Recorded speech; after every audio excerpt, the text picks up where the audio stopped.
Hello everyone and welcome to my lovely girls. They have made me feel proud. This is Pooja. इन्होंने stenographer का exam निकाला और सबसे बहुत अच्छी बात ये है कि आउट ऑफ 100 इनका 97.75 स्कोर है इंग्लिश में। 97.75 है जो कि मेरे लिए 98 है। ठीक है। And she is Manisha. इन्होंने तो मुझे और भी प्राउड फील करवाया है। इनका रैंक 32 है। ठीक है। इस बार जो सीजीएल 2020 का रिजल्ट आया 32 ही रैंक है ना। और इनको एएसओ मिला है सीएसएस में जो कि इनका ड्रीम पोस्ट भी था। तो आज मुझे बहुत अच्छा लग रहा है। I am sharing this screen with my beautiful girls. Generally मैं बॉयज के साथ जो भी इंटरव्यू लिया है आज तक बॉयज के साथ ही लिया है, लेकिन स्टूडेंट्स हमारे अवेलेबल थे तो मैंने आज सोचा चलो स्टूडियो में बुला लेती हूँ। और अभी स्टेनो का एग्जाम भी है तो हो सकता है कुछ ऐसी चीजें ये शेयर करें ना जो आपको स्टेनो में काम आ जाए, क्योंकि अभी सबसे ज्यादा परेशान हमारे स्टेनो वाले बच्चे ही दिख रहे हैं। तो चलो पूजा अपने आप को इंट्रोड्यूस करिए एक बार। Thank you ma'am, thank you for having me here. I am very grateful. और स्टेनो के लिए यही है कि सबसे पहले तो ये नहीं सोचना है कि मैं स्टेनो के लिए एग्जाम देने जा रहा हूँ तो मुझे सिर्फ स्टेनो ओरिएंटेड बैच करना है। ये सबसे इम्पोर्टेंट चीज, बहुत फनी है और बहुत ही ड्रास्टिक भी है। सबसे इम्पोर्टेंट चीज मुझे सबसे ज्यादा परेशान स्टेनो के बच्चों ने किया। मैम एक स्टेनो का ना अलग से बैच लिया, तो क्या आपने स्टेनो का अलग से बैच किया था? नो मैम, लिटरली नॉट, क्योंकि मैंने हमेशा सीजीएल को टारगेट करके फिर स्टेनो की प्रिपरेशन की। मतलब मेरे टीचर्स मुझे हमेशा यही कहते हैं कि जब आप 200 क्वेश्चन का स्टैमिना लेके चलते हो तब आपके 100 क्वेश्चंस बड़े इजीली सॉल्व हो जाते हैं और उनको करने का जो स्टैमिना होता है वो मतलब इंक्रीज होकर डबल हो जाता है बिल्कुल। कि आप अगर 10 क्वेश्चंस ऑफ पैसेज के डेली कर रहे हो तो जब आप 5 क्वेश्चंस ऑफ पैसेज करोगे तो वो आप बिल्कुल, आपको पता भी नहीं चलेगा कि आपने कब सोचकर उसको मतलब बहुत अच्छे से क्लीनली कर लिया, जबकि बाकी बच्चे सोच रहे होंगे कि मैं मतलब ये 5 क्वेश्चन भी कैसे कर पाऊंगा, 3 नंबर ला पाऊंगा या नहीं ला पाऊंगा, जबकि आप 10 आउट ऑफ 8 लाकर उसको बहुत अच्छे से मतलब कर ओके तो देखो एक बार सुन लो, बहुत अच्छा स्कोर था इनका इंग्लिश में कि एक बार इंग्लिश का बैच करना है, स्टेनो का बैच नहीं करना है। ओके पूरे इंग्लिश का बैच करना है। वही बैच हमारे सीजीएल वाले बच्चे भी करेंगे, वही सीपीओ भी करेगा, वही स्टेनो भी करेगा। सारे बच्चे का ओवरऑल सिलेबस तो सेम ही है, तो इन्होंने कोई अलग से बैच नहीं किया था।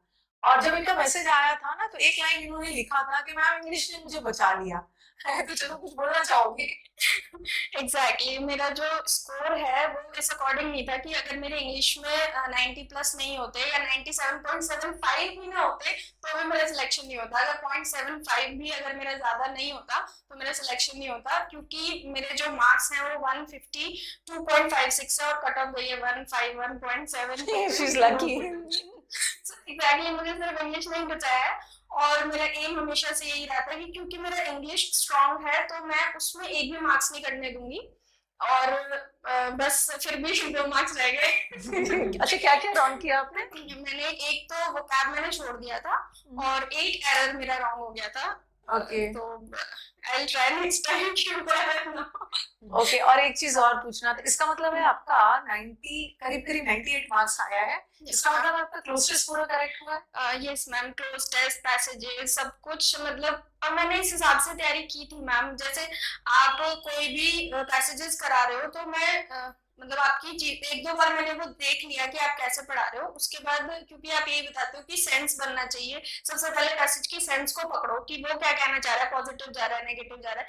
तो उसके बाद में मैंने फिर खुद से वही चीजें अडॉप्ट की कि फटाफट से पैसेज पढ़ो, टाइम वेस्ट नहीं करना है कि टीचर्स क्या बता रहे हैं उस तरफ नहीं जाना है, सिर्फ उन्हीं चीजों को बार बार प्रैक्टिस करनी। मुझे बहुत अच्छा लगा, शायद मैं भी होती तो क्लोज टेस्ट रॉन्ग कर देती, लेकिन आज बहुत प्राउडली मैं बोलती हूँ ना कि क्लोज टेस्ट रॉन्ग कर देती, हो सकता है मैं पीक्यूआरएस रॉन्ग कर देती, लेकिन एग्जाम के प्रेशर में मतलब उस समय में आप पूरा क्लोज टेस्ट पूरा पीक्यूआरएस और पैसेज करेक्ट कर रहे हो ना, तो मैं तो सबसे पहले सैल्यूट करूंगी इनको। मैम एक्चुअली जो जब आप प्रैक्टिस इतनी कर लोगे ना तो आपको ना फील भी नहीं होगा कि आप कुछ बड़ा करके आ रहे हो। She is right, this is the thing ना that I wanted to point out. कई बच्चे ना मुझसे परेशान हो गए, शायद आप लोग भी हो गए होंगे। Yes. बहुत सारा प्रैक्टिस बैचेस मैंने आपका किया है, वो उब गए हैं कि मैम आप बस करो हम थक गए हैं। लेकिन मेरा एम होता था ना इतना प्रैक्टिस करवा दो कि ये वहां जाके ना इनको एग्जाम वाला डर ना हो ये इनको ऐसे ही लगे कि मैम की क्लास में ही प्रैक्टिस कर रहे हैं। यस मैम, एक्चुअली जैसे शुरू में मुझे भी ये प्रॉब्लम होती थी कि आप ऑनलाइन बैठे हो और स्क्रीन को फेस कर रहे हो तो कितनी प्रैक्टिस करोगे, आंखें दर्द हो जाती है। तो उस समय ये कर रहे हैं कि हमारी जो सीजीएल वाली मॉक टेस्ट की वो 200 मार्क्स वाली बुक होती है ना, उसमें प्रीवियस ईयर होता है, उसको उठाओ, 2 घंटे टाइम लगाओ और बस शुरू हो जाओ। वो बुक वाले में ना वो चीज नहीं रहती कि आपको ऐसे लगेगा कि आप थक गए हो। No doubt, no doubt, I can understand. ये जो स्क्रीन टाइम है जल्दी थका देता है, और हमारे गर्ल्स को ये भी टेंशन होगा कि कहीं डार्क सर्कल्स ना हो जाए, लेकिन टेंशन नहीं लेना है, भूल जाना चाहिए, भूल जाना, वो ठीक हो जाता है। डार्क सर्कल्स ना एक बार जॉब लगता है ना, 10 दिन के अंदर वो डार्क सर्कल्स ठीक हो जाता है। गर्ल्स हमारे बिल्कुल भी टेंशन नहीं लेंगे। Okay, now let's come to Manisha. Dark circles का टेंशन नहीं था? बिल्कुल नहीं। एग्जाम क्लियर करने का टेंशन था। ओके, चलो मनीषा एक बार आप अपनी जर्नी शेयर करो। I started in CGL like 2019 में मेरा फर्स्ट अटेम्प्ट था CGL का, एंड Okay. 2020 मेरा सेकंड था। 2019 में I could not go after mains, and 2020 में पूरा क्लियर किया एंड आई सिक्योर्ड। तो 2019 में ऐसा क्या गड़बड़ कर दिया था, मेंस तक नहीं पहुंच पाए? 2019 में लाइक मेरे एटीट्यूड में ही गलती थी। मुझे एक्चुअली प्री में ये लगा था कि मेरा जो है मेंस मेरा प्री क्लियर नहीं हो पाएगा एंड मेरे को मेंस में अपीयर होने के लिए टाइम ही नहीं मिलेगा, मतलब मेरी उतने मार्क्स ही नहीं होंगे। तो मैंने उतना अच्छे से प्रिपरेशन ही नहीं किया। लाइक जो मेंस ओरिएंटेड प्रिपरेशन होती है वो मैंने करी नहीं कहते, पॉइंट टू बी नोटेड। कई बार बच्चों को ना लगता है कि प्री दे दिया है, जब मेंस का डेट्स आएगा ना तब तैयारी शुरू करेंगे, यही गलती कर देते हैं। और आपके कॉम्पिटिटर वहाँ आपकी अपनी तैयारी कर रहे हैं, आप अपनी तैयारी जारी रखो। इवन इफ आपका मेंस नहीं भी होता है तो पढ़ाई कोई खाने पीने की चीज थोड़ी है कि एक्सपायर हो जाएगा। ठीक है, वो इस बार मेंस नहीं हो रहा है, नेक्स्ट टाइम में तो वो पढ़ाई काम ही आएगा। तो फिर 2020 में मैंने लाइक कोविड आ गया था तो ऑनलाइन पूरा पढ़ा एंड इंग्लिश में मेरे अच्छे मार्क्स है, लाइक मैथ से ज्यादा मार्क्स है मेरे मेंस में, एंड उसका पूरा क्रेडिट मैम आपको जाता है। आपको तो चलो ठीक है, लेकिन अल्टीमेटली पढ़ाती तो मैं सबको सेम ही हूँ, लेकिन कुछ तो दिन रात मेरा क्लोज टेस्ट नहीं सुधर रहा है, ये नहीं हो रहा है, वो नहीं हो रहा है, तो ये सब स्टूडेंट्स की मेहनत होती है। क्लोज टेस्ट, PQRS, देखो ग्रामर का लेवल तो इजी आ रहा है, हाँ सेम, वो क्या भी ठीक ठाक आ रहा है, तो असली गेम चेंजर आप किसको मानोगे इंग्लिश में? क्लोज टेस्ट एंड अभी एसएससी ने 2020 से कॉम्प्रिहेंशन को थोड़ा उसकी लेंथ को इंक्रीज किया है एंड नंबर भी शायद एक बढ़ा दिया है सीपीओ में भी एंड सीपीओ में 4 5 5 पैसेजेस आ रहे हैं एंड सीजीएल में भी लेंथ भी कर दिया है, नंबर भी इंक्रीज कर दिया है। तो वहां पे क्या है, अगर आप पहले से ही प्रैक्टिस करके जाओगे तो ही आप कर सकते हो, वरना आपको फिर यही प्रॉब्लम रहेगी कि आप टाइम पे पेपर फिनिश नहीं कर पाए। And SSC is a game of speed, अगर आपको क्रैक करना है तो प्रैक्टिस करनी ही पड़ेगी। एंड मैम ने बहुत प्रैक्टिस कराई है बट आप इरिटेट नहीं हुआ आपने बहुत अच्छी बात है कि आप लोग इरिटेट नहीं हुए, इससे मुझे और भी इंस्पिरेशन मिलता है कि वो ना चाहते हुए भी मैं उसको, बच्चे बोलते थे मैम अब छोड़ दो, बच्चों की जान लोगे क्या, तो मुझे पता है कि पढ़ने से किसी की जान जाती नहीं है, ओके लाइफ बनती है। तो मुझे बहुत अच्छा लग रहा है दोनों गर्ल्स को अपने सामने देख के, क्योंकि देखो टीचर आपको ऑनलाइन पढ़ाते रहते हैं, तो टीचर को भी बहुत अच्छा लगता है ना कि जब स्टूडेंट सेलेक्टेड होके सामने आते हैं, उनके फेस पे जो कॉन्फिडेंस है। और आपने सोचा था कि आपका 32 रैंक होगा? रैंक तो इतना एक्सपेक्टेड नहीं था बट हाँ इतना था कि लाइक मार्क्स अच्छे हैं तो शायद 50 या लाइक टॉप 100 में रह जाऊं, बट जब टॉप 32 आया तो आई वाज लाइक ओके अभी कुछ अच्छा किया है। अच्छा किया। पेरेंट्स का रिएक्शन? माय पेरेंट्स लाइक वो बहुत खुश है, आज भी बहुत खुश है। और लाइक पहले तो उन्होंने खुद फोन करके बताया नानी को, बुआ जी को, बट उसके बाद से अब अभी तक भी उनके पास फोन आता है कांग्रेचुलेट करने के लिए। एंड वो मुझको मतलब अब ऐसा है मेरे घर में कि अगर वो टीचर के लिए पूछ भी रहा है ना कि हम प्रिपरेशन कर रहे हैं तो किस में जाए, मेरे से पहले मेरे घर वाले बताते हैं इनको फॉलो करो इंग्लिश में मैम को फॉलो करो। अच्छा, मेरे साथ साथ उन्होंने भी आपको देखा है when I used to study on laptop, तो मम्मी पीछे से या कोई भी मतलब सब आपको देखते थे कि हाँ मैं आपसे पढ़ रही हूँ। एंड मैं क्या है जब पहले वीडियोस देखती थी वो 1.5x पे या 1.75x पे देखती थी, तो मम्मी को ना ऐसे कंफ्यूजन था कि इतनी तेज कैसे बोलती है मैम। और मुझे बहुत अच्छा लग रहा है, तो I would like to say thanks to all the parents also जो बच्चों की जर्नी में इतने अच्छे से शामिल है। ओके, वो मुझे भी जानने लगे। कई बार मम्मा पापा भी बोलते हैं कि भाई तुम्हारी मैम कितना पढ़ाती है, वो थकती नहीं है? दिन रात जब हम लोग देखते हैं तो बच्चों को बताना होता है कि मैम का कई लेक्चर्स ना रिकॉर्डेड भी होता है, ऐसा नहीं है कि मैम दिन भर पढ़ा ही रही है, कई बार बच्चे रिकॉर्डेड भी देखते हैं। तो congrats to all the proud parents. Okay, Manisha के पेरेंट्स, पूजा के पेरेंट्स को भी मेनी मेनी कांग्रेट्स। बच्चों ने अपॉर्चुनिटी दिया है आपको, हमें दिया है कि आज हम लोग बैठ के इतनी अच्छे से बातें कर रहे हैं, बच्चों के चेहरे पे कॉन्फिडेंस है। चलो और क्या बोलना चाहोगे मनीषा?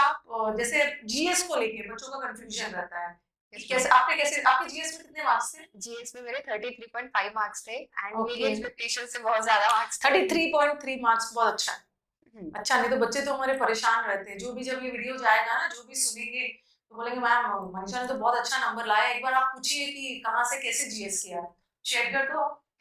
जीएस के लिए लाइक मैंने ऑफलाइन कोचिंग बैच लिया था कोविड से पहले, तो Okay. वहाँ के नोट्स थे वो मैंने रिवाइज किए थे।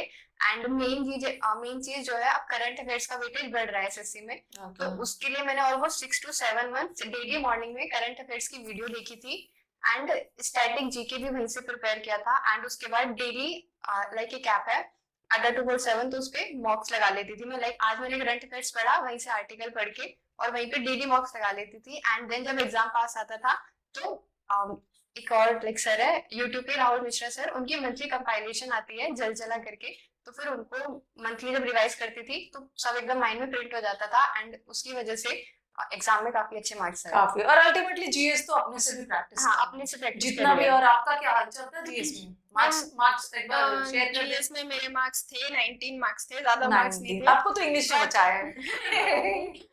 बट यही है कि जैसे इन्होंने इतना सब कुछ पढ़ा तो बच्चे सोचते हैं कि हम सिर्फ ये मैगजीन पढ़ लें क्या, ये कर लें क्या, सी कितना कुछ पढ़ा है तब जाकर 33 मार्क्स आए हैं। Very point to be noted. Yes, इतना कुछ पढ़ा है इन्होंने। हाँ। और आपने क्या क्या सोर्स लिया था? मैंने मैम श्योर 60 के ना मैंने टेस्ट लगाए थे। ओके। श्योर 60 गुरुकुल की जो ऐप है, वहाँ पर सर टेस्ट देते हैं करंट अफेयर्स के, स्टैटिक के, एंड वही करंट अफेयर्स की जो बुक्स आती हैं उनको मैंने थॉरोली रीड किया था, स्टडी किया था। और सबसे इम्पोर्टेंट वही कि मॉक टेस्ट, वो मैंने कभी नहीं छोड़ा था। डेली एक मॉक टेस्ट है कि चाहे जब आप लोग जीएस की तैयारी करते हो ना, तो स्टूडेंट्स के मन में बैठा हुआ होता है कि हम ये छोड़ देंगे, इससे तो कम आता है, इस साल इससे तो बहुत कम आया है, नेक्स्ट ईयर उसको कम पढ़ के जाते हैं, पता चला कि वही आ गया। नो मैम, ऐसा कभी नहीं करना चाहिए। इनफैक्ट जो भी सिलेबस में है हर एक टॉपिक को थोरली अपनी तरफ से कंप्लीट करके जाना चाहिए। हमें नहीं पता कि कब कौन सा टॉपिक से कि ज्यादा क्वेश्चंस पूछ ले। कम तो चलता ही है, होगा ही ऑब्वियसली, लेकिन अगर हम अपना 100% नहीं देंगे तो हमें एक्सपेक्ट नहीं करना चाहिए कि वहां से ज्यादा क्वेश्चन आ गए, वहां से कम आ गए। आप ही नहीं प्रिपेयर करके गए। काफी सारे बच्चों के है ना, जैसे जीएस में कम नंबर आ गए तो डिमोरलाइज नहीं होना है। ठीक है, क्या करना है, अरे जितना भी पढ़ो उतना ही नंबर आ रहा है, ऐसा कुछ नहीं। कभी कभी क्या होता है ना कि पेपर आपके अकॉर्डिंग आ जाता है। आप जैसे इन्होंने बहुत अच्छी बात कही कि आप अपनी तरफ से ना सब पढ़ के जाओगे, जो आपके सिलेबस में है वो सब, मतलब जितना हो सके आप पढ़ के जाओगे। होता है ना, आप जिस पोर्शन को छोड़ दिया है, आपके कॉम्पिटिटर उसी को पढ़ के जा रहा है, उसी से ज्यादा क्वेश्चन आ गए, तो उसको तो लीड मिल गई ना, उसको बहुत बड़ा एज मिल गया। जीएस में एज मिल जाना बहुत बड़ी बात है। यस मैम, ये सोच के नहीं जाना है कि मुझे नेक्स्ट टाइम भी एग्जाम देना है, ये सोच के जाना है माय गॉड मतलब मुझे अपना 100% इतना देना है कि नेक्स्ट टाइम नहीं जरूरत पड़े मुझे।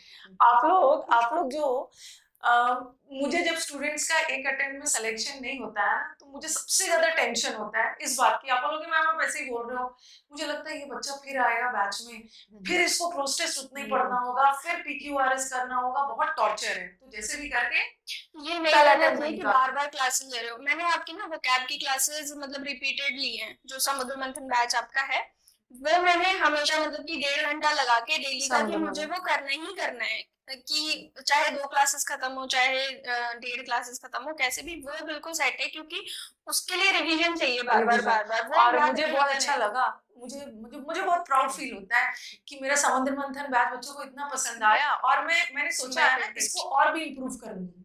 ओके, 3.0 एक और समुद्र मंथन आएगा। तो ये आप लोगों का एनकरेजमेंट ही है ना, कि लगता है कि नहीं, अगर बच्चों को सही ढंग से पढ़ाया जाए ना, रटवाया जाए। आप देखते थे मैम एक्चुअली आपकी ना वो स्ट्रेटेजी बहुत अच्छी है कि आपने ऑनेस्ट से रिलेटेड सारे वर्ड्स एक जगह करवा दिया। ठीक है, तो मुझे अगर ऑनेस्ट का एक नहीं याद है तो दूसरा याद है, दूसरा नहीं याद है तो तीसरा याद है, और फिर मैं एलिमिनेशन से उसको कर लूंगी टैकल एग्जाम में। और भूलते होगे जब याद करते होगे, ये एक्चुअली ट्रिक्स आपकी रहती हैं। तो भूलने का मतलब यही है कि उसको साथ साथ नोट डाउन करो। आप भी बोलते हो कि जब तक खुद से नोट्स नहीं बनाओगे तब तक वो लर्न नहीं होगा। शी इज राइट, जितना भी पीडीएफ पढ़ लो। फर्स्ट स्टेप में सुना, सेकंड स्टेप में दिमाग में गया, थर्ड स्टेप में हमने 3 बार उसका रिवीजन वही हो जाता है। और ये मैंने देखा है ना, जिन बच्चों ने वोकैब में बहुत इम्प्रूव किया है ना, उसने रियली में बहुत मेहनत की है। ठीक है, मेरे पढ़ाने के अलावा वो लोग बार बार रिवाइज कर रहे हैं। जो बच्चे वोकैब में एक्सपर्ट हो गए हैं, ऐसा नहीं है कि एक बार में कर दिया होगा। क्या मनीषा, समुद्र मंथन किया था आपने? मैम मैंने उसकी पीडीएफ थी, उसको रिवाइज किया था, तो मतलब और स्पेशली जो आप निमोनिक्स के साथ बता रहे थे ना, तो उससे वो ज्यादा माइंड में रह जाता था। बट यही मेन कोर्स है कि आपको रिवीजन करना ही करना है। भूलना एक जो आप लोग भूलते हो ना, तो ऐसा नहीं है Normal है। कि नॉर्मल है, नॉर्मल है, लेकिन भूलेंगे फिर याद करेंगे, फिर एक ऐसा समय आता है, देखो अब तो मैं पीछे हो गई, अब मेरे स्टूडेंट्स आगे निकल गए, मैं एक वर्ड का 5 बोल रही हूँ ना, तो वो 10 बोल रहे हैं, मुझे याद दिला रहे हैं, and I was waiting for this day कि मेरे स्टूडेंट्स आनंद मंथन में मुझसे आगे निकल जाए। ओके, और मैथ्स वगैरह कैसे किया था? मैथ्स के लिए मैंने लाइक पहले तो ऑफलाइन कोचिंग ही थी वो वही, एंड उसके बाद पहले यूट्यूब से अभिनय सर एंड रामू सर को फॉलो किया, एंड देन फिर मेंस के टाइम पे अभिनय सर को अन अकेडमी पे उनसे पूरा फुल फ्लेज बैच था, अपने नोट्स बनाए थे, उन्हीं को रिवाइज किया था। एंड मैथ्स के लिए जो मैंने एक और चीज करी थी कि मैंने एक अलग से डायरी बनाई हुई थी, एंड उसमें हर चैप्टर के अलग से फॉर्मूलाज लिखे हुए थे, स्क्वायर्स थे उसमें, क्यूब था, लाइक कोई ज्योमेट्री का है तो उसकी हर एक फॉर्मूला जो भी है, जो भी उसमें आ सकती है ट्रिक, वो था।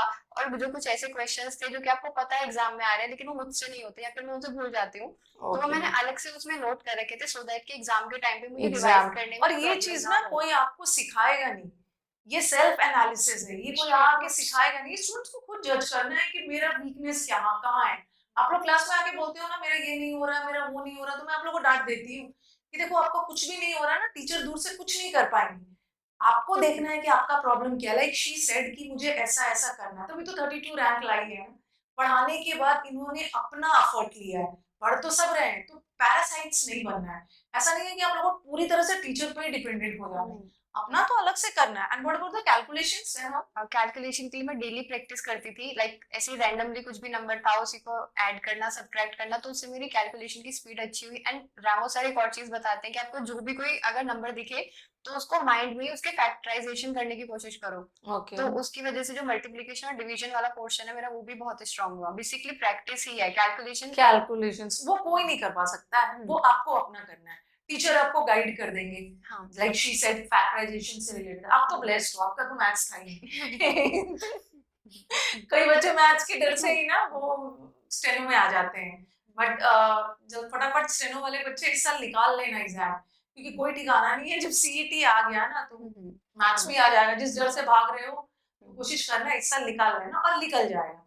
इंग्लिश में 98 आ सकता है, ठीक है, क्योंकि जब मैंने कमेंट में अपने कम्युनिटी पे इनका पोस्ट डाला था ना कि मैम ये सब बच्चे क्या खाते हैं क्या करते हैं, ये नॉर्मल बच्चे हैं, ठीक है, ये नॉर्मल बच्चे हैं, इन्होंने भी वही सब प्रॉब्लम फेस किया जो आप लोग कर रहे हैं, और मैं चाहती हूँ ना इनका 98 है, तो मैं अपने स्टूडेंट वाले स्टूडेंट्स को यही बोलूंगी ना कि मेरे को नेक्स्ट में 99 चाहिए। 100 ओके, 100 100 भी ला सकते हैं। 100 भी आ सकता है। देखो मुझे सी द कॉन्फिडेंस, सीरियसली मुझे लगता है 100 भी आ सकता है, जब 98 आ सकता है 100 भी आ सकता है, क्योंकि मेरा टारगेट 100 ही था। ओहो। मतलब वो मार्क्स कम हुए कि ठीक है कहीं कमी रह गई, मुझे नहीं आती थी वो कैब, That वो is वाली fine, जो हाँ। नहीं पता थी मुझे, वो वाली तो मार्क्स कट गए। बट अगर वो आती तो 100 भी आते। 100 भी आ जाएंगे कोई, लेकिन कभी कभी ऐसा भी होता है ना कि कुछ ऐसा इडियम पूछ दिया जो आपको बिल्कुल नहीं पता था। ये जो मार्क्स कम करवाता है ना, ये वोकैब इडियम्स ही कम करवाता है। उस सेंस में हमें ये पता होना चाहिए मुझे नहीं आता तो मुझे अटेम्प्ट नहीं करना है, नहीं करना है, नेगेटिव नहीं करना है। फिर उस सेंस में कि अगर नहीं पता है तो छोड़ दो, फिर छोड़ दिया। और आप मुझे बताना, जैसे कि आपने क्लोस्टर्स वगैरह शुरू किया था जब बनाना, तो क्लोस्टर्स जल्दी इंप्रूव हो जाता है, ऐसा कुछ है कि क्लोस्टर्स को 20 दिन में काबू में कर लेना है, गुलाम बना लेना है? This is the myth. This is- और जो भी इस थंबनेल के साथ आ रहा है समझ लेना कि वो आपको पढ़ाने के मूड से नहीं आ रहा है। That she is right। और वही मैं सोचती हूँ कैसे बच्चे डिप्रेशन में चले जाते हैं फिर कि इनका तो आ रहा है और मेरा नहीं आ रहा है, जबकि ये बिल्कुल गलत है। जब मैंने फर्स्ट टाइम दिया था ना 200 मार्क्स वाले टेस्ट, तो मेरे सिर्फ 130 मार्क्स आए थे, ओनली 130। फिर 2 मंथ्स लगे मुझे, डेली एक मॉक दिया था 200 वाला ही, और धीरे धीरे उसको इम्प्रूव करना कि वोकैब में प्रपोजिशन होती है जो क्लोज टेस्ट के लिए, वो फ्रेजल वर्ब्स पढ़ना, प्रपोजिशनल्स वर्ब पढ़ना, और कि मेरी कहाँ मिस्टेक हो रही है, कि मेरा ये एरिया तो स्ट्रांग है, ग्रामेटिकल तो मैं देख लेती हूँ, मुझे कोई परेशानी नहीं आती, बट वोकैब में मेरे 2 मार्क्स जरूर कटते हैं क्लोज टेस्ट में, या अनसीन पैसेज में 2 मार्क्स जरूर कटते हैं। अपने काम करते रहो, स्ट्रेंथ्स और वीकनेसेस जो भी हैं, वीकनेसेस पे काम करते रहो, स्ट्रेंथ पार्ट को जो भी स्ट्रांग पार्ट है उसको अपने साथ रखो, कि मॉक देते रहो, वो इम्प्रूव अपने आप होता रहेगा, और जो वीक पार्ट है उसको पढ़ते रहो डेली। तो फिर 2 मंथ्स में मैम मेरे 170 टू 177 मार्क्स आने लगे थे। और इंग्लिश में क्या स्कोर रहता था जब मार्क्स देते थे तो? उसमें मतलब जो 100 मार्क्स वाला होता था उसमें मेरे आते थे 88 to 94 मार्क्स मेरे वेरी करते थे।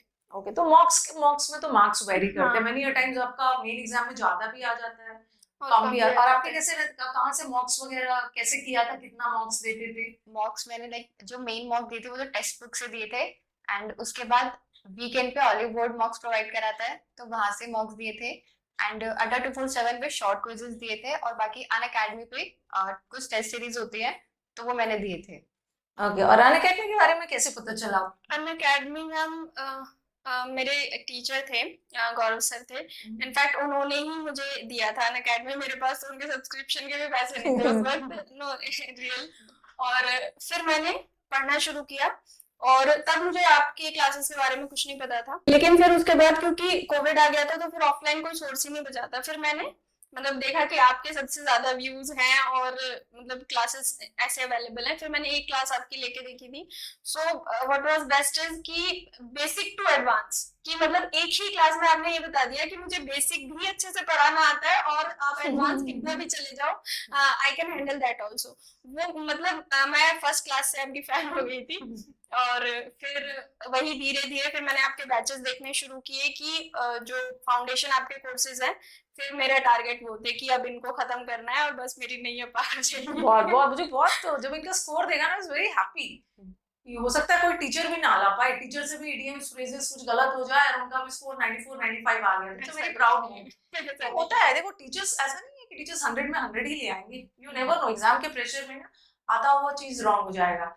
तो अनअकैडमी के बारे में आपको मतलब दोनों कोविड के प्रोडक्ट है, ठीक है। इन लोगों ने देखो कोविड को लोगों ने कितने स्टूडेंट्स ने कितने अच्छे से यूज किया। अभी जो हमें सिलेक्शंस मिले हैं जो भी सारे कोविड वाले फेज के ही बच्चे हैं, इधर उधर ज्यादा जाना नहीं था, डिस्ट्रैक्शन नहीं था, आराम से घर में बैठ के खाना भी अच्छा अच्छा मिल रहा था। मेरी क्लासेस भी स्पीकर पे चलती थी, आप ग्रामर सब वो क्या पढ़ रहे हैं। ओके, तो through out the journey Manisha जो आपने शुरू किया अनअकैडमी पे पढ़ना, तो अनअकैडमी के बारे में आपको क्या चीज अच्छा लगा? अन अकेडमी पे पहले तो फैकल्टी मुझे बहुत अच्छी लगी, मतलब जब मुझे आप इंग्लिश में मिल गया ना, उसके अलावा उसके बाद मुझे इंग्लिश का कोई और टीचर देखने की आज तक भी जरूरत नहीं पड़ती, एंड तो फैकल्टी सबसे अच्छी है। एंड सेकंड ये है कि आप उनकी रिकॉर्डेड क्लासेस देख सकते हो। तो समटाइम्स क्या होता था कि आपका और मैथ का बैच क्लैश कर रहा होता था, तो मैं फिर किसी एक की रिकॉर्डेड क्लासेस देख लेती थी। एंड स्पीड का भी फीचर है, तो ऐसा नहीं कि आपको एक रेगुलर स्पीड पे देखना, आप स्पीड को बढ़ा के भी देख सकते हो, तो अपना टाइम भी सेव कर सकते हो। टाइम भी सेव कर हाँ, लिया। और आपकी क्लासेस से लाइक मेरे को ये फायदा हुआ कि मुझे कोई एडिशनल बुक नहीं पढ़नी पड़ी। ये मुझे बच्चे पूछते हैं, मैंने बहुत ज्यादा कंटेंट दिया है आपको। आपने कौन सी बुक मैंने नोट्स बना लिए थे Notes अपने पूरा आपके क्लासेस से, जो कैब वाली थी वो मेरे पास पूरी कॉपी पड़ी हुई है कि मैंने उसी में, और फिर उसी को रिवाइज करते रहो बार बार। रिवीजन है कंटेंट जो आप लोग भागते हो ना, सबसे बड़ी गलती स्टूडेंट्स यही करते हैं। 4 टीचर मैथ्स का चाहिए, 4 इंग्लिश का चाहिए, और 8-9 जीएस का चाहिए। रीजनिंग के बारे में कुछ बताना चाहोगे? रीजनिंग स्टेनो का रीजनिंग का लेवल अच्छा आ रहा है।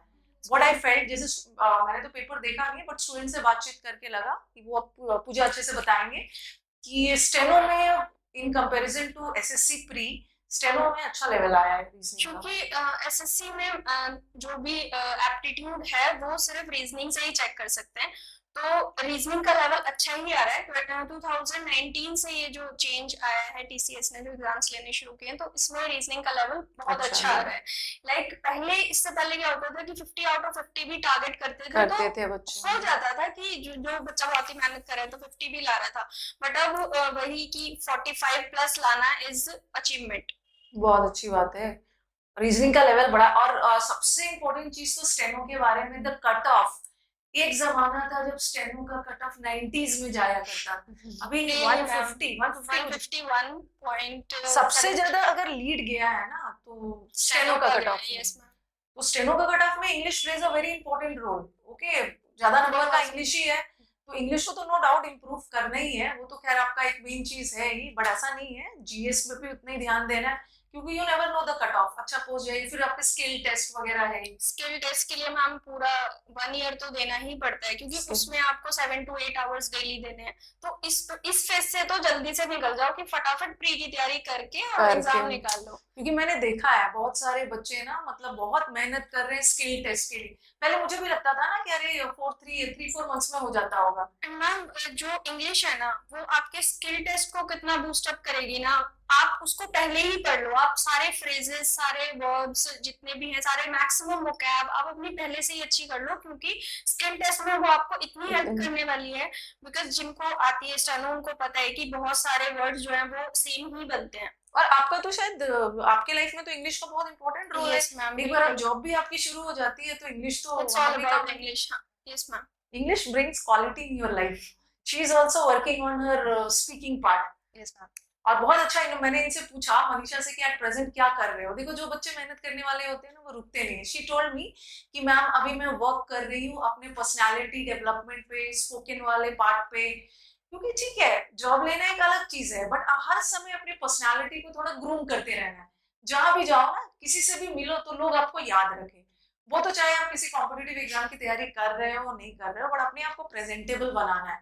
तो at present she is working. और घर में कैसा माहौल है? सेलिब्रेशन हुआ होगा सब? यस मैम, सेलिब्रेशन हुआ था, लाइक प्रॉपर पूरी फैमिली आई आप थी। लोग की रिजल्ट दिवाली के बाद आई थी? पहले थर्टी पहले आ गया आपका था। दिवाली के बाद आया था। दिवाली के बाद आया था। ओके, नो बट अभी डाउट। तक भी घर में दिवाली ही है। देखो इतने कम आप लोग इतने कम एज में जब सिलेक्शन ले लेते हो ना, अभी तो आपकी लाइफ पूरी बची हुई है।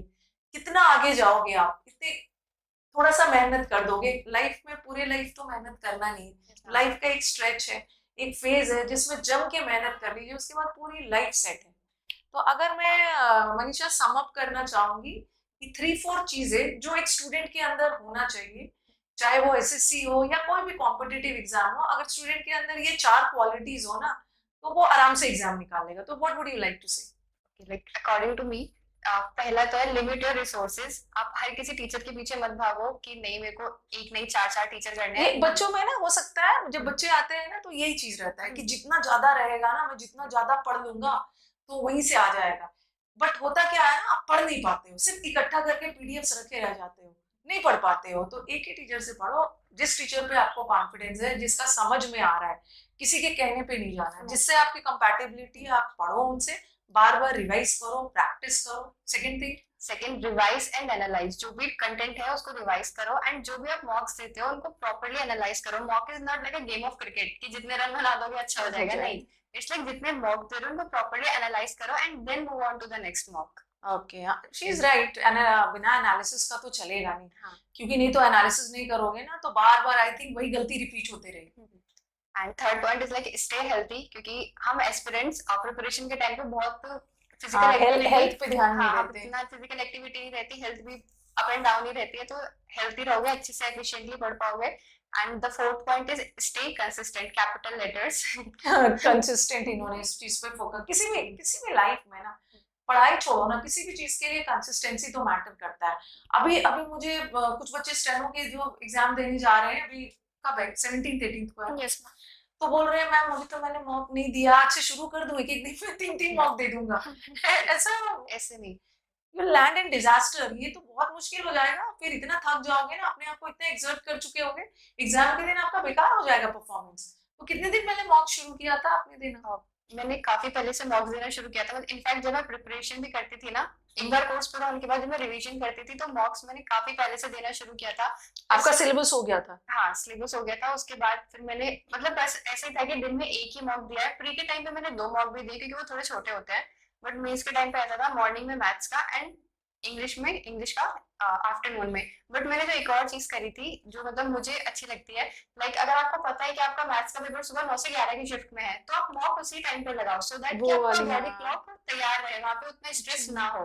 अगर आपको रात को पढ़ने की हैबिट है दैट इज फाइन, पढ़ो, बट एग्जाम से 15 दिन पहले या 20 दिन पहले अपनी बॉडी क्लॉक को चेंज करो। और जिस टाइम पे आपको पता है कि एग्जाम है, 9 से 11 मैथ्स, तो 2 से 4 इंग्लिश। खैर अब तो पूरा चेंज हो गया है। चेंज हुए अब इस बार। हाँ, जिस भी टाइम पे आपको लगता है कि आपका एग्जाम आ सकता है उस मोमेंट पे दो। इन्होंने जो बोला ना, मुझे एक स्टूडेंट ने भी बोला कि मैम जब मेरा एग्जाम ना 3 से 5 का शिफ्ट था और जब मैं एग्जाम दे रही थी ना तो मुझे लगा कि मैं आपका 3:30 बजे वाला बैच कर रही हूँ। तो मुझे अंदर से वो डर नहीं है। ठीक है, अपना सबका अपना अपना स्ट्रैटेजी होता है, सब वो आप अपने अकॉर्डिंग देख लो आप किस में बेस्ट फिट हो रहे हैं। तो पूजा, आप स्टेनो वाले, आज आपको तो मैं खास इसीलिए लाई हूँ कि स्टेनो का एग्जाम पास आ रहा है, आप कुछ बच्चों को बोलना चाहो? यस मैम, एक्चुअली स्टेनो के लिए आगे भी मतलब प्री के बाद भी और प्री से पहले भी डिसिप्लिन सबसे इम्पोर्टेंट है। आप आगे के लिए प्रिपेयर किए कि 7 to 8 आवर्स आपको बैठना ही है उसके लिए, स्टेनो के लिए। और बिफोर एग्जाम अभी से अगर मॉक लगाना शुरू नहीं किया है तो जरूरी है कि सबसे पहले मॉक से अपने आप को एनालाइज करो, ऑनेस्ट से मतलब ऑनेस्टली देखो कि मैं कहाँ लैग कर रहा हूँ, मैं कहाँ लैग कर रहा हूँ और मुझे कौन कौन से एस्पेक्ट्स पे अपने काम करना है। वैसे तो टेक्स्ट बुक ये भी दिखाता ही है कि आपके ये सब्जेक्ट्स वीक हैं, ये स्ट्रेंथ आपके है लिए तो आपकी। काम इजी कर दिया है उसने, कहाँ कहाँ पे यस आप मैम, लैग कर हाँ रहे हैं। वो एक्चुअली वो इस तरह से आपको एनालाइज करके देता है वो पूरा डेटा कि आपको उसमें मेहनत नहीं करनी है। जबकि ऑफलाइन हम देते हैं तो हम खुद उसमें 1.5 घंटा ऐसे वेस्ट करते हैं कि हमारे जो एंशियंट पार्ट है उसमें से क्वेश्चन गलत हो रहे हैं, ज्योग्राफी के इस पार्ट में से क्वेश्चन गलत हो रहे हैं, लेकिन वो आपको करके देता है। और दूसरी बात ये कि जिस जिस भी मतलब मार्क्स जहां जहां भी कम हो रहे हैं उसको ऐसा नहीं सोचना है कि अब मैं इसको पढ़ना शुरू कर दूंगा। अब वो टाइम नहीं है, अब बहुत कम टाइम रह गया है थोड़ा। लास्ट के आप कितने 10 days है? हाँ यस मैम, तो अब ये नहीं करना है कि अब मैं कुछ नई चीज पढ़ूंगा। अब ऑलरेडी जितना पढ़ा हुआ है ना उसको मगअप करने का टाइम है, उसको अपनी स्ट्रेंथ बनाकर आगे कॉन्फिडेंस से एग्जाम देना है। और मेरे पास जहां भी मैं पढ़ा रही हूँ ना एट प्रेजेंट, हर जगह मैसेजेस में आ रहे हैं, मैम डर लग रहा है, मैम कॉन्फिडेंस लेवल कम हो रहा है, डर लग रहा है, मॉक्स में मार्क्स कम हो रहे हैं, पहले ज्यादा हुआ करता था। तो चलो एज अ टीचर से ज्यादा अच्छा ना मुझे स्टूडेंट बताएंगे कि डर तो सबको लगता है, एग्जाम जैसे जैसे पास आता है ना डर लगता है, बस टेंशन नहीं लेना। अगर मार्क्स कभी कभी लगता है ना, अरे पहले तो ज्यादा आता था, एग्जाम पास आ गया, मार्क्स डिक्रीज हो रहे हैं, तो ये कोई बहुत ये बड़ी होता है बात मैम, ये होता है, ये होता है। और इस वक्त क्या करना चाहिए कि मार्क्स पर ध्यान ही नहीं देना नहीं चाहिए। देना चाहिए। आप सिर्फ मार्क्स देते रहो ताकि आप उस फेज से निकल जाओ जो आपका डर वाला है, क्योंकि एग्जाम वाले दिन तो आप कॉन्फिडेंस से ही जाओगे अगर आपने जाओ, पढ़ाई की और है ना तो। एग्जामिनेशन हॉल तक डर रहता है, एक बस। बार आप सिस्टम पे बैठते हो ना उसके बाद वो डर वाली फीलिंग ही फिर नहीं एनर्जी आती। आती है कि मैंने आज तक जितनी मेहनत किया आज आज मेरे दिखाने को का मौका है। मौका आ गया है, 2-3 क्वेश्चन तक नर्वसनेस होगा, उसके बाद आता नहीं है, वो फिर टाइमर चल जाता है, टाइमर चल नीचे जाता है, नहीं वो आता। सब की डर का भी हाँ, टाइम फिर नहीं कोई रहता डर है। की एंड बात। मॉक में एक और चीज थी कि लाइक ठीक है आपके मार्क्स भी कम आ रहे हैं तो मॉक में जो मैं ज्यादा ध्यान देना चाहिए वो परसेंटाइल पे देना चाहिए। हो सकता है कि जो मॉक टफ है उसमें आपके नहीं, उसमें सबके मार्क्स कम आए, सबके आ रहे हैं, तो आप अपनी she's right। परसेंटाइल देखो कि आप 80 या 90 वाली उस वाली रेंज में हो, दैट इज फाइन। अगर आपके फिर 150 भी आ रहे हैं तो आपके मार्क्स में मतलब कैसे मार्क्स आते थे? मॉक्स में लाइक 150 प्लस होते थे बट 180 भी क्रॉस नहीं होता था उतना। सेम बट है, हाँ, सही चल। बट इतना था कि 150 क्रॉस हो जाते थे। वन कंसिस्टेंसी के साथ हाँ 150। कंसिस्टेंसी के साथ। ओके, और क्या प्री में स्कोर क्या था? प्री में इंग्लिश में 45 स्कोर था। ओके, और नहीं overall? Overall 198। 198? Like, Oh my God। Raw 174.5 था, आफ्टर नॉर्मलाइजेशन 198 हो गया था। That is why she's 32। चलो अब तो कोई दिक्कत नहीं है भाई बच्चों, अब तो आपका प्री क्वालिफाइंग हो गया है, अब तो सारा जीजान मेंस में आपको दिखाना है। बहुत अच्छा, आपका नॉर्मलाइजेशन नॉर्मलाइजेशन नहीं मिल रहा है अब, ये मतलब सबको अब पहले से ही पता होना चाहिए कि आप अगर ये एक्सपेक्ट करके बैठे हो कि आपको 4 to 5 मार्क्स का नॉर्मलाइजेशन मिलेगा तो ऐसा नहीं होगा। अच्छा नहीं मिल रहा है? नहीं, सिर्फ 2 मार्क्स मैक्सिमम। बहुत ज्यादा तो 2 मार्क्स। यस, वरना क्योंकि वो लेवल सेम दे रहे हैं हर शिफ्ट का। और नॉर्मलाइजेशन बिल्कुल एक्सपेक्ट मत करके चलना। अगर आपके 150 मॉक में आ रहे हैं तो उसको 160 तक लाने की कोशिश करो, सो दैट आपको नॉर्मलाइजेशन के भरोसे ना रहना पड़े, क्योंकि नहीं मिलेगा। मतलब जो बैठे हुए हैं एक्चुअली 2 साल से मैं देख रही हूँ कि नहीं मिल रहा है, नहीं तो मिल हो रहा है। सकता है आप वर्स्ट सिनेरियो लेके चलो ना, अगर मिलते हैं तो वेल एंड गुड, हाँ अच्छी उससे बात अच्छी तो है। कोई बात ही नहीं है, फिर वो आपका स्कोर और बूस्ट अप कर जाएगा। बट स्टेनो का कट ऑफ बहुत ज्यादा चला गया, और मुझे लग रहा है ना आने वाले एग्जाम्स में और ज्यादा, और कट ऑफ आप ही लोगों ने बढ़ाया है, इतना पढ़ रहे हैं, भर भर के पढ़ रहे हो, और बहुत हैप्पी हूँ मैं इस बार। मुझे आप बच्चे बोलते हैं ना आपका जो भर भर के सिलेक्शंस, मैंने ये बोला और बच्चों ने मुझे भर भर के सिलेक्शंस दिया है। स्टेनो वालों ने तो बहुत कुछ किया, स्टेनो का बहुत सिलेक्शंस आया है। 2020 में भी मैं बहुत बेसब्री से वेट कर रही थी, जितना स्टूडेंट्स वेट कर रहे थे ना मैं भी वेट कर रही थी, क्योंकि मेरा परफॉर्मेंस भी तो आप ही लोग से जज होगा, और मैं और ज्यादा होपफुल हूँ। 2021 में भी बच्चे मुझे बहुत ज्यादा सिलेक्शंस देने वाले हैं, तो निराश बिल्कुल नहीं होना है। ठीक है, ये दोनों गर्ल्स ने आपको बहुत अच्छे से समझाया, एकदम ग्राउंड लेवल से जा जाके। डर सबको लगता है, मॉक लास्ट में ना मॉक्स का स्कोर नहीं देखना है। कई बार ना बच्चों का स्टेनो में इंग्लिश में मॉक्स 70 से ज्यादा क्रॉस नहीं हो रहा था, लेकिन फिर फाइनल में जाके 90 क्रॉस हो गया, तो उतना अब लास्ट मोमेंट में कुछ परेशान वरेशान होने की जरूरत नहीं है। तो पूजा क्या बोलना चाहोगे लास्ट में? मनीषा मैं ने तो ये अपना बोलना बता दिया। चाहूंगी कि मैम से पढ़ो, उनकी बात सुनो क्या कहती मेरे है। पे भरोसा रखो, रियली भरोसा रखो। हाँ, यही मैं कहना चाह रही हूँ कि मैम के ऊपर भरोसा रखो। ये तो सिर्फ मैं हूँ, इन्होंने हजारों मेरे जैसे बच्चे पढ़ाए हैं, इनको पता है कि कब बच्चे किस सिचुएशन में कहाँ लैग करते हैं, कौन सा पोर्शन ज्यादा बूस्ट करा सकता है मार्क्स, और कौन से पोर्शन से क्लासेस मुझे कम देनी है ज्यादा देनी है। तो इन पर भरोसा रखो, इनकी क्लासेस भर भर के देखो। और प्लस और मैम खुद बोलती है कि टाइम वेस्ट नहीं करना है, और उनको स्पीड अप करके देखो कि आपका सिलेबस पूरा होना चाहिए। प्रैक्टिस तो मैम के ऊपर छोड़ दो। प्रैक्टिस में मैंने अल्टीमेटली, मुझे भी तो आप लोग जैसे मॉक्स देते हो, Yes, ma'am. तो मेरा मॉक्स आपका प्रैक्टिस ही होता है। अब मुझे रियलाइज हो गया, जितना भी मैं अच्छा पढ़ा दूं, जितना भी ग्रामर की गहराई में आपको ले जाऊं, लेकिन जब आपके सामने एरर्स आता है ना, बनता नहीं है अनटिल एंड अनलेस कि आप बहुत ज्यादा प्रैक्टिस की हो। और जो एरर आप लोगों का रॉन्ग हो जाता है, एरर में भी टाइम लगता है मैम उसके लिए ना बुक वाली प्रैक्टिस चाहिए। मतलब कि सच में कि आप बुक लेके बैठो एरर की, आप 200 क्वेश्चन डेली के लगाओ, कि इसका कोई शॉर्टकट नहीं है। शॉक लगाना है, हाँ, लगाना इसका कोई है। और शॉर्टकट नहीं टीचर है। के पढ़ाने के बाद ना, ऐसा मत बोलो कि टीचर तो अपना मेहनत कर रहे हैं, लेकिन टीचर से पढ़ाने के बाद कुछ एक्स्ट्रा करोगे तभी तो 98 आएगा, तभी तो 32 रैंक आएगा। यस मैम, ठीक स्कूल है। वाला मेथड बना लेना चाहिए कि हाँ। मैम ने ये कराया, अब हमें 4 आवर्स घर पे होमवर्क करना है, उसके होमवर्क ऊपर। करना है, कुछ अलग से करना है। ऐसा नहीं है कि सारा चीज सब टीचर ही करवाए। जो बच्चा जितना जल्दी समझ गया, नहीं तो बेचारे स्ट्रगल करते रह जाते हैं। थोड़ा सा सोशल मीडिया का क्या था आप लोग का? सोशल मीडिया ब्लॉग था ब्लॉक करके रखा हुआ? हाँ, डीएक्टिवेट कर रखा था। टेलीग्राम वगैरह पे तो हो गए बस ना? टेलीग्राम पे थी, व्हाट्सएप इंस्टा सब डीएक्टिवेट कर कुछ दिया बच्चे था। बोलेंगे, अरे मैम आप तो दिन रात इतना प्रैक्टिस करवा रहे हो, आपने टाइम छोड़ा था सोशल मीडिया के लिए एग्जैक्टली। कि हम कुछ कर पाते? नहीं, बिल्कुल टाइम नहीं मिलता। स्टैंडर्ड वाले बच्चों को तो वैसे भी नहीं मिलता, क्योंकि उनको स्किल स्किल टेस्ट। अपना ना, मतलब ऐसा होता है कि अगर आपने 2 मंथ्स का गैप दे दिया है तो वो फिनिश हो जाता है कि आपको फिर से उसको रिवीजन देना पड़ेगा। तो 1 आवर या 1.5 आवर आपको उसको डेली का देना ही है, सो दैट आप आगे भी तो कंपटीशन है ना स्किल में, वहां पर आप वो लैग ना तो कर जाओ। ये तो बच्चों और का जनरल से तो और भी ज्यादा मुश्किल हो जाता और है। आपका डिस्क्रिप्टिव में क्या था स्कोर? और डिस्क्रिप्टिव में मेरा स्कोर 63 था। 63। आपने और ज्यादा एक्सपेक्ट किया था? नहीं मतलब हाँ, इतना था कि लाइक 60 प्लस हो जाए। 60। चलो इस बार अच्छा है ना, इस बार तो हाँ, डिस्क्रिप्टिव हटा ही दिया, वो सब प्रॉब्लम्स ही खत्म। तो चलो, टू सम अप, दोनों से बात करके मुझे यही लगा कि अल्टीमेटली टीचर के पढ़ाने के बाद भी अपना एक्स्ट्रा पढ़ते रहना है, कंसिस्टेंटली पढ़ना है, ज्यादा इधर उधर भटकना नहीं है, कंटेंट लिमिटेड रखिए, उसको बार बार रिवाइज करिए। ठीक है, तो thank you Pooja and Manisha for coming to the studio. बहुत अच्छा लग रहा है आप लोगों को देख के मुझे, और मैंने प्लान ही किया था कि इस बार मैं अपने गर्ल्स स्टूडेंट्स को लेके आऊँ।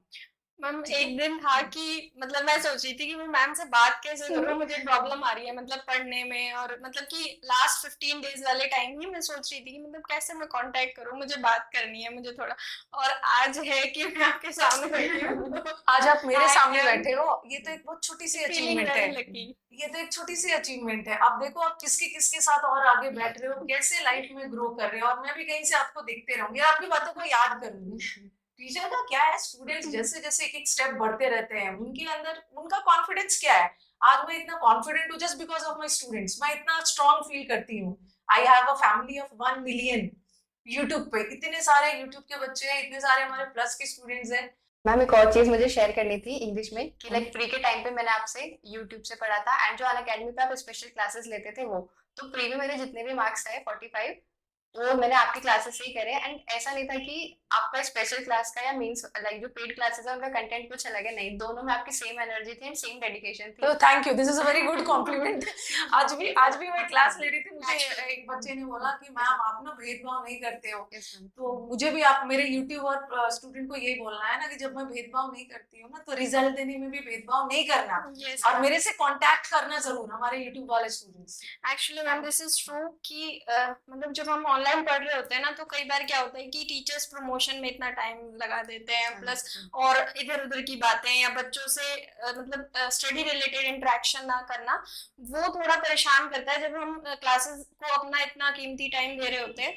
लेकिन जब आपसे पढ़ाना तो ऐसा फील नहीं हुआ, इट्स लाइक कि ऑफलाइन हम लोग पढ़ रहे हैं और 1 to 1 ऐसे ही कम्युनिकेशन चल रहा है जो रेलिवेंट है हमारे इस टाइम के वर्दी है। चलो So थैंक यू, it बहुत was अच्छा very लगा मुझे। प्रमोशन तो मुझे भी करना होता है, मैं मार मार के करती हूँ, जल्दी जल्दी जल्दी जल्दी, जैसे सब नहीं करते बाकी टीचर्स लाइक ऐसे कि आधे घंटे में 5 क्वेश्चन हो रहे That हैं is what I want to हाँ say. मैं ये रखती हूँ कि आज मेरे को 50 करवाना है ना, चाहे जो कुछ भी हो जाए, माइंड में 50 लेके आ रही हूँ तो मैं 50 करवा के ही जाऊँ। और आपने बेसिकली मेंस में ही कोर्स मेरा ज्वाइन किया था आपका कोर्स किया था एंड वहीं पे मैंने cloze test comprehension and para jumbles में वो मैंने किए थे एंड 2020 में 2021 में मेरा एक भी क्लोज टेस्ट गलत नहीं है एग्जाम्स ओहो। में एंड टायर 3 की प्रिपरेशन भी मैंने आपके वहीं से करी थी। मुझे जब आप लोग बोलते हो ना कि क्लोज टेस्ट पूरा करेक्ट हो गया, तो मुझे लगता है कैसे हो गया। मतलब मुझे लगता है कैसे कर लिया बच्चे ने, बहुत बड़ी अचीवमेंट है। और इस ईयर में मुझे सबसे ज्यादा कॉम्प्लीमेंट मिला है, ओके, और जिससे मैं बहुत ज्यादा खुश हूँ, कॉम्प्लीमेंट मिला है कि मैम मजा आ गया है, क्लोज टेस्ट PQRS और पैसेज को लेके ना बहुत ज्यादा मुझे कॉम्प्लीमेंट्स मिले हैं, जो कि मुझे लग रहा है कि मुझे थोड़ा सा पैसेज और भी बच्चों का इम्प्रूव करवाना है। क्लोज टेस्ट और PQRS में तो हैप्पी है, बट पैसेज में थोड़ा मुझे और वर्क करना है, कुछ ऐसा करूं। बट मुझे ही नहीं करना है अकेले, स्टूडेंट्स को भी करना है, क्योंकि वो सब ऐसी चीज है ना जहाँ टीचर से ज्यादा क्योंकि हमें पता है हमारी वीकनेस वीकनेस पता है, और पैसेज वगैरह में थोड़ा रीडिंग हैबिट्स वगैरह डेवलप करना है। तो हाँ, चलिए मनीषा आप कुछ बोल रहे थे। एंड वहीं पे आपने like phrasal verb and fixed preposition भी कराया था और उसका भी बहुत इंपॉर्टेंट रोल है क्लोज टेस्ट में, तो वो भी मैंने आपसे ही किया था एंड मेंस पे जो आपकी प्रैक्टिस होती थी ना वो 8 to 9:30 हाँ वो मैंने प्रॉपर करी है एंड लाइक उसमें मजा आता था। वो शाम वाला शाम वाला शाम वाला। बिकॉज ऐसा होता है कि खाना खाने के बाद आप थोड़ा लेजी फील करते हो बट आपके क्लासेस करते थे ना तो हम सब अभी बाद में है पहले ये कर लेते हैं, वो पढ़ने में मजा भी आता मुझे था। मुझे अभी भी बच्चे बोलते हैं मैम 8 to 9:30 वाला रात वाला क्यों बंद कर दिया, कितना अच्छा टाइमिंग था। तो अब भाई मेरे को भी थोड़ा टाइम चाहिए अपने कंटेंट पे वर्क करने के लिए, इसीलिए मैंने सारा क्लास सुबह शिफ्ट कर दिया। उस बैच को इनफैक्ट बच्चे बहुत एंजॉय करते वो थे। अच्छा बेस्ट था लाइक वो टाइमिंग भी बहुत अच्छी थी। हाँ, वो अच्छा उसमें था। आपका ना मतलब लगता था कि सेल्फ स्टडी हो रहा है। हाँ वो अच्छे से था। ओके, तो चलो रैप अप किया जाए। थैंक यू फॉर कमिंग, मुझे बहुत अच्छा लगा, और आते रहिए, आप लोग दिल्ली से हो। Thank you for having us, ma'am. चलो, okay. Just a token of love for Pooja for coming here and making me feel proud. ऐसे ही लाइफ में ग्रो करते रहिए, मेरे बेस्ट विशेस आपके साथ है। और जब भी मैम से मिलने का मन हो, जब भी आप थोड़ा सा भी अपसेट फील करो, मैम से आके मिलना, तुरंत मोटिवेट कर दूंगी आप। Thank you, ma'am. This is much more. And this is for Manisha. Manisha का अचीवमेंट बहुत अच्छा है, 32 रैंक, डबल डिजिट में rank. I am really feeling very proud of her. Manisha जाइए, और आपका तो बहुत अच्छा है, आपको ड्रीम पोस्ट भी मिल गया, और दिल्ली आपको रहना था, आप तो कभी भी मैम से आके मिल सकते। Thank you for your blessings.